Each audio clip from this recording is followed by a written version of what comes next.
Hello and welcome to the first and only presidential debate for the 3000 election. Tonight we have our two contestants for President of the United States debating each other. The Republican Party we have Harold D. Gunkel, and from the spawned off from the Republican Party, the Republican Party, we have Harold. Now let's introduce the candidates. Coming from the state of Massachusetts, Horacio D. Gunkel.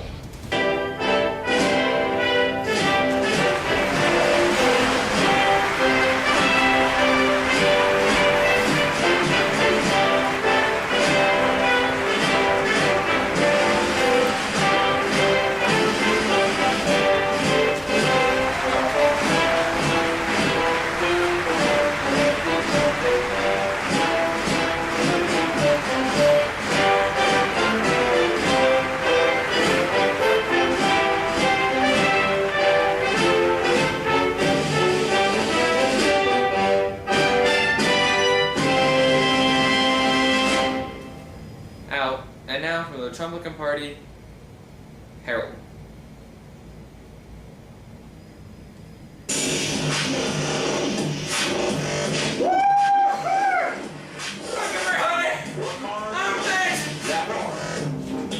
That's what I always say, Jack.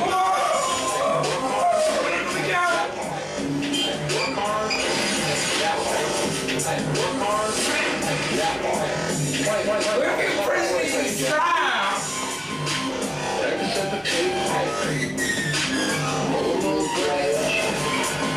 When you get a break, you have to go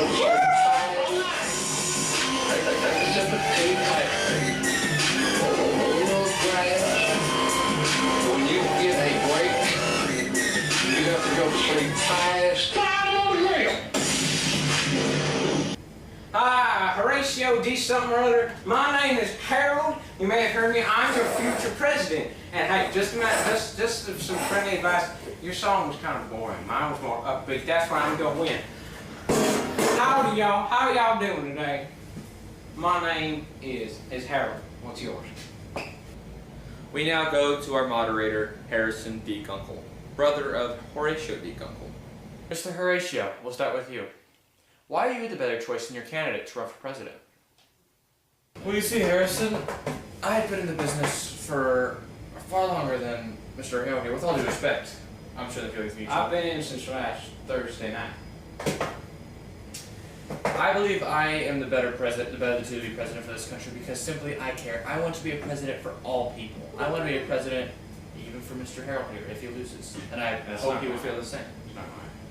I would love to be a president for all, and I don't mean that as, oh, I just want to appeal to everybody, change my opinions. No, I want to do what's best for the American people, create jobs. There's really nothing else I could say. And now, Harold, you. Why are you the better candidate than your opponent here to be president? Y'all have a yeller-spotted, green-faced, sickleback toad right up there in the ceiling. That reminds me of one time I was at the country club when I snuck in after hours because my buddy Bubba let me in because, you know, I wasn't supposed to be there, but hey, when I'm president, the laws will change. So I shot 18 holes. I shot 18, and then I moved on to the second hole. And then we saw a yellow-spotted, green-faced, speckleback toad. And I got out my concealed 12-gauge shotgun. I blasted that thing from here unto oblivion. And let me tell you one thing, that hole now has more than one holes. Now you can get a hole in one fairly easily, because there's holes all the way from here to there, from the start to the end, until all the way to Mississippi. And then after I blasted the thing, my friend Bubba said, "That was right on, Mr. Harold. You got him on the first 100th shot. You are so precise and precisionary. You'll make a good president." That's my story. Mr. Horatio, what are your initiatives going to be in your first 100 days, and what policies and actions are you going to take to make your presidency more successful? Well, you see, my goal as president, as I said earlier, is to be a president for all. I want to create jobs, improve the economy, and improve relations with other countries such as China, North Korea, Russia. I want to be diplomatic. Kim Jong-un, he doesn't even have the internet. He doesn't know what's going on. He doesn't know what. Well, he's completely unqualified. I don't see how you became the nominee for the Republican Party. I don't have the internet neither. That's for the newfangled boys that live in like. Well, let's see what are you going to do your first 100 days? My first 100 days in office, I will probably repair that golf course at the country club because they said they didn't like. They only want 1 hole per hole. But other than that, I will make spicy Doritos a standard in all restaurants from one of the seaboards to the other one and beyond. And the spicier, the better. If you make a bland chip, you will hereby be fired. And then all types of weapons will be. Have y'all ever heard of the Second Amendment? Do you have any policies? Have y'all ever heard of the Second? Have you ever heard of the Second Amendment? Yes. Okay. It says the right to keep and bear arms shall not be infringed. And I'm not talking about arms of the like the gray-backed steppe-hound wolves. They have arms instead of legs. I'm talking about weapons and weapons to destroy things. Like all kinds of guns will be legal. Rocket launchers, flamethrowers, tanks, nuclear warheads. It'll all be legal, just in case the government ever turns on you and your children. It will never when I'm president. But this fella here, I'm not so sure. If they ever turn on you and a Revolutionary War breaks out like it did in 1702, you won't be ready. I agree with everything you just said. Including nuclear warheads? You didn't say anything about nuclear I warheads. said that they'll be legal to the average man. So I that completely disagree with that. if you ever, you know that gopher that's eating. It looks like Harrison wants to ask him the No, the question. gopher that's eating up your lawn. Sometimes nothing will get it. You need a nuclear warhead. Do you not agree? Have you ever had that gopher? I blasted that sucker with the king gun illegally. Why are you the better choice than your opponent here to be president of the United States? Well, you see, Harrison, I believe I'm the better choice of the two, simply because I have experience. He is some random Joe the Republicans picked off the back sidewalk in, South Milwaukee. Stop Milwaukee. But, you see, I've been in the business for, if you want to call it the business, after Trump became president 250 years ago. It's a business now. I want to continue that level of professionalism and help the American people, and most by improving the economy. I mean, we have over 6 billion people in the U.S. now. That's a lot of people to govern as president. I believe I can better govern, being in the senatorship for over 100 years, and being a House representative, 50 years before that. So, being on the vice presidential ticket, 64 years ago was quite an opportunity. But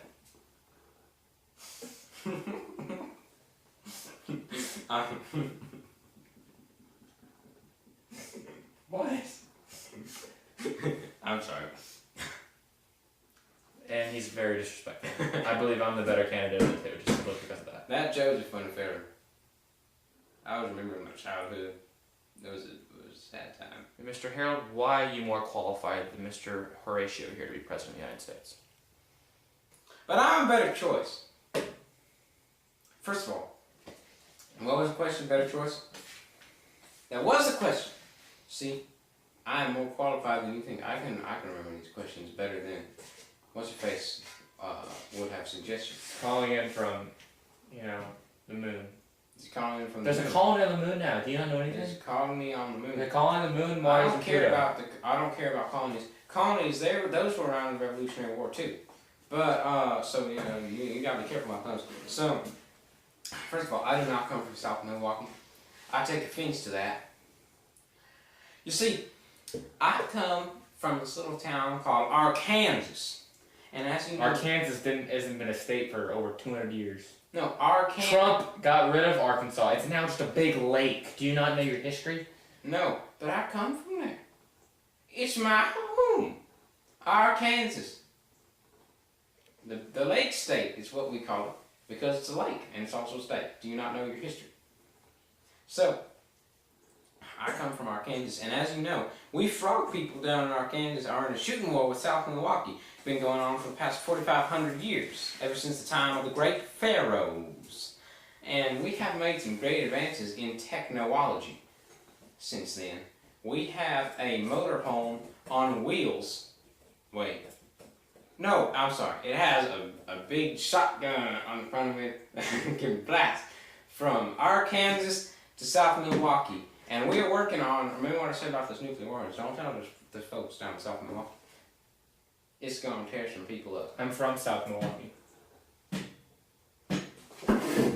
As I was saying, I am the better choice because I'm a man of the people, except from South Milwaukee.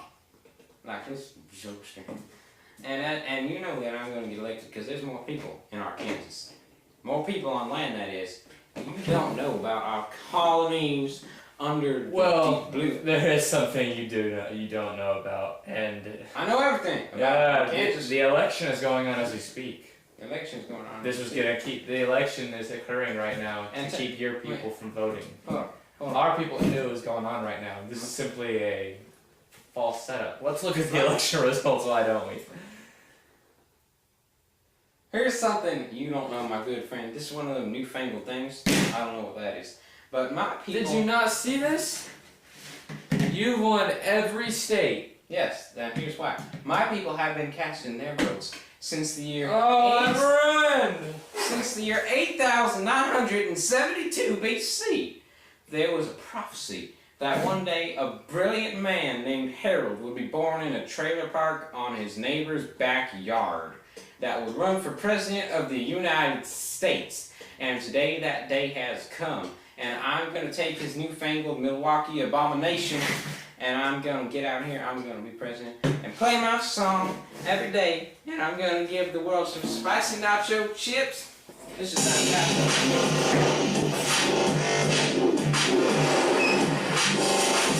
Work hard, that hard. Well, you know, that's what I always say, Jack. Hey, work hard, that hard. Work hard, that hard. Hey, work hard, that hard. Wait, no, that's what I always say, Jack. All night! Breakfast and potato, a little grass. When you get a break, you got to go sleep fast. Breakfast and potato, a little grass. When you get a break, you got to go sleep fast.